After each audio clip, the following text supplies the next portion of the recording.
സമർപ്പിത ജീവിതത്തിൻ്റെ അകത്തളങ്ങളിൽ വ്രതശുദ്ധിയിൽ പാകം ചെയ്ത സ്നേഹവും സഹനവും ചേർത്ത് വെച്ച ഒരു പുണ്യപ്പെട്ട ജീവിതത്തിൻ്റെ പേരാണല്ലോ വിശുദ്ധ അൽഫോൺസമ്മ. ഭാരതസഭയിലെ ആദ്യത്തെ വിശുദ്ധയുടെ തിരുനാൾ ജൂലൈ 28 സാഘോഷം പ്രാർത്ഥനയോടെ നമ്മൾ കൊണ്ടാടുമ്പോൾ ദൈവത്തോട് പ്രാർത്ഥിക്കാം. ഒരു സമർപ്പിതയായി ക്രിസ്തുവിൻ്റെ ജീവിതത്തിൻ്റെ മുന്തിരിത്തോട്ടത്തിലേക്ക് കടന്നു വരുമ്പോൾ ദൈവം സഹനങ്ങളുടെ വരമഴകൾ ഒരുക്കി സ്നേഹത്തിൻ്റെ ഹൃദയം അൽഫോൺസമ്മയിൽ പാകപ്പെടുത്തി.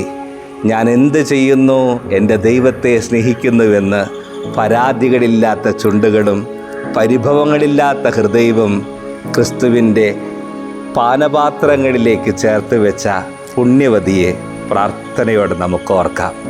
ദൈവമേ, ഞങ്ങളുടെ ജീവിതത്തിൽ സഹനങ്ങൾ വേണ്ട, ഞങ്ങൾക്ക് സൗഭാഗ്യങ്ങൾ മതിയെന്ന് അനുദിനം നമ്മൾ പ്രാർത്ഥിക്കുമ്പോൾ പുണ്യവതി തൻ്റെ രോഗിക്കിടക്കയിൽ ഉണർവോടെ ഉന്മേഷത്തോടെ ദൈവത്തെ നോക്കി ആഗ്രഹിച്ച് പ്രാർത്ഥിച്ചു. ദൈവമേ, സഹനങ്ങളുടെ വരമഴകൾ സ്നേഹമായ എൻ്റെ ജീവിതത്തിലേക്ക് ഒഴുക്കണമെന്നാഗ്രഹിച്ച് ദൈവം നൽകിയ സഹനങ്ങളെ നഷ്ടമാക്കാതെ എൻ്റെ നാഥൻ്റെ മുമ്പിൽ അത് ലാഭമാക്കാമെന്ന് പഠിപ്പിച്ച ക്രിസ്തുവിൻ്റെ MBA-കാരി. പ്രാർത്ഥനയോടെ നമുക്ക് ഓർക്കാം.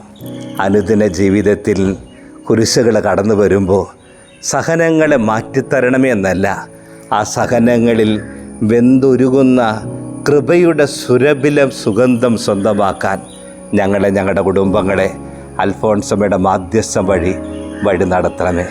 ദൈവം നമ്മുടെ അനുദിന ജീവിതത്തിലെ കുരിശുകളെ, സഹനങ്ങളെ അൽഫോൺസമ്മയുടെ വലിയ മാധ്യസ്ഥം വഴി അനുഭവങ്ങളായി സുഗന്ധ സുരഭില കൂട്ടായി നമ്മുടെ കുടുംബത്തെ സമൃദ്ധമായി അനുഗ്രഹിക്കട്ടെ.